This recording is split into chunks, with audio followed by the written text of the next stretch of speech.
Welcome to my YouTube channel guys. तो आज हम चालू करेंगे सेकेंड चैप्टर हमारा introduction to analytical chemistry class 11th HSC Maharashtra board. तो चालू करते हैं।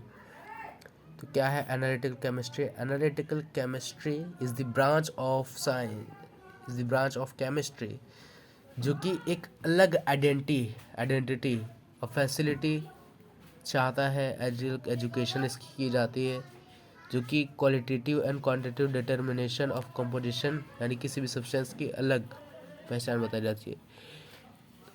अगर आपको सिंपल शुद्ध हिंदी भाषा में बताऊं तो जितने भी हमारे मार्केट में दवाइयाँ या फिर सिरप ये सब चीज़ें लॉन्च होती हैं तो उनका एनालिसिस किया जाता है। एनालिसिस सिंपल भाषा में जांच पड़ताल, या फिर कितनी अमाउंट में वो दवाई बनी है, उसके अंदर कौन कौन सी चीज़ें हैं, वो सब की पड़ताल। अगर समझ लो 6 है, 6 थिंग से वो चीज़ बनी हुई है, उसमें से एक चीज़ में किसी में चीज़ में घपला है तो वो चीज़ लॉन्च नहीं होगी, मतलब उसका एनालिसिस गलत निकल जाता है तो उसके लिए वो चीज़ मार्केट में नहीं आती। सिंपल भाषा में बताऊं तो एनालिटिकल केमिस्ट्री जांच पड़ताल करके वो चीज़ें मार्केट में लॉन्च होती है उसे ही बोलते हैं, और उसकी एक अलग पढ़ाई होती है। अब जैसे यहाँ पे अगर हम बात करें इम्पोर्टेंस ऑफ एनालिटिकल केमिस्ट्री के, एग्रीकल्चर होता है बराबर, एग्रीकल्चर ज़मीन पे होता है, ज़मीन पे होता ही है तो उस ज़मीन पे किसकी एग्रीकल्चर की जाएगी, किसकी खेती बाड़ी। मान लो गन्ने के लिए वो ज़मीन बनी हुई है और वहाँ पे मरचा उगा रहे हो, टमाटर उगा रहे हो तो थोड़ी ना उगेगा। तो वो जो सॉइल की इन्वेस्टिगेशन करेगा वो कौन करेगा? एनालिटिकल केमिस्ट्री वाला करेगा। तो एनालिटिकल केमिस्ट्री वाला उस सॉइल की फर्टिलाइज की आइडेंटिटी करेगा कि उस सॉइल में कौन सी चीज़ की एग्रीकल्चर की जा सकती है, गन्ने की, टमाटर की, किसी की भी चीज़ की। मतलब वो मिट्टी की इन्वेस्टिगेशन करेगा कि क्या इस जगह पर या फिर इस मिट्टी में एग्रीकल्चर करने लायक कोई चीज़ है कि नहीं है।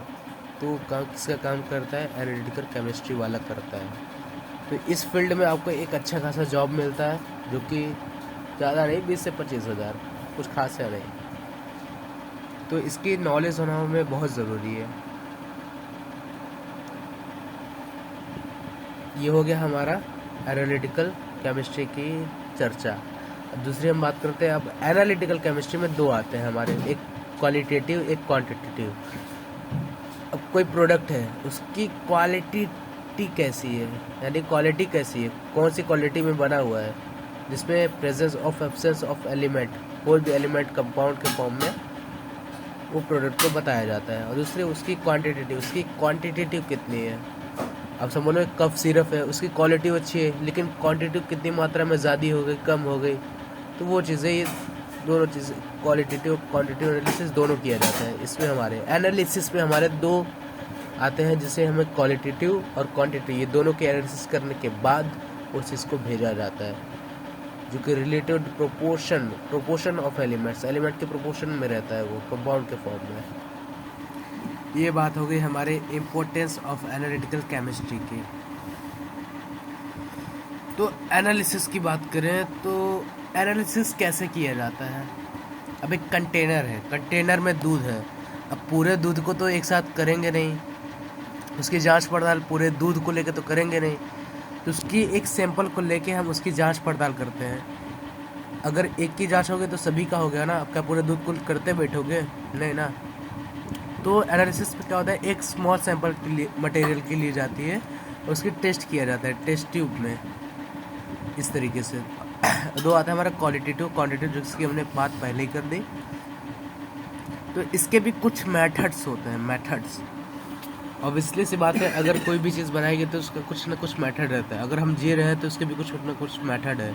खा रहे हैं, एक्टिविटी कर रहे हैं, मेथड कर रहे हैं, तभी ना हम सर्वाइव कर रहे हैं। खाना छोड़ दो मर जाओगे, और क्या, ये चीज़ें।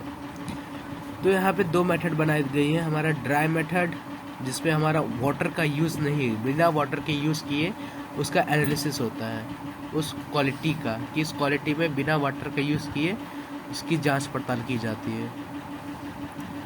दूसरा हमारा आता है वेट मेथड, जिसमें हम वाटर का यूज़ करके आसानी से उसकी बताते हैं कि क्वालिटी कैसी है, वाटर का यूज़ करके। तो दो मेथड है ना, ये दो मेथड के सैंपल्स हैं।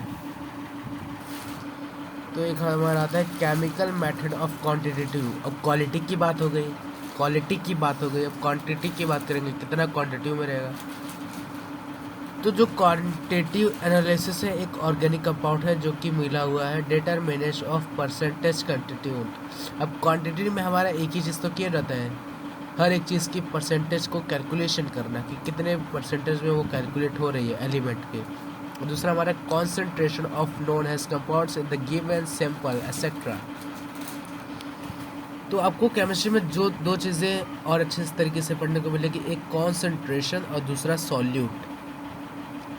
अब सॉल्यूशन कैसे बनता है, दो चीज़ों को लेके, एक हमारा सॉल्यूट और दूसरा सॉल्वेंट।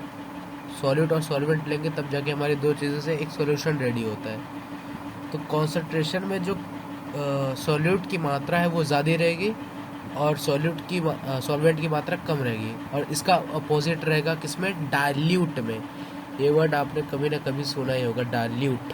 तो डाइल्यूट में जो सॉल्यूट की मात्रा है वो कम रहेगी और सॉल्वेंट की मात्रा ज़्यादा रहेगी। ये दो चीज़ें रहती हैं।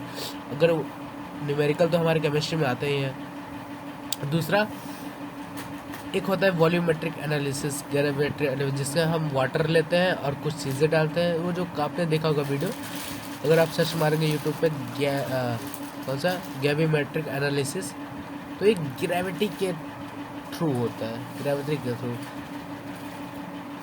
और कुछ मैथमेटिकल ऑपरेशंस होते हैं।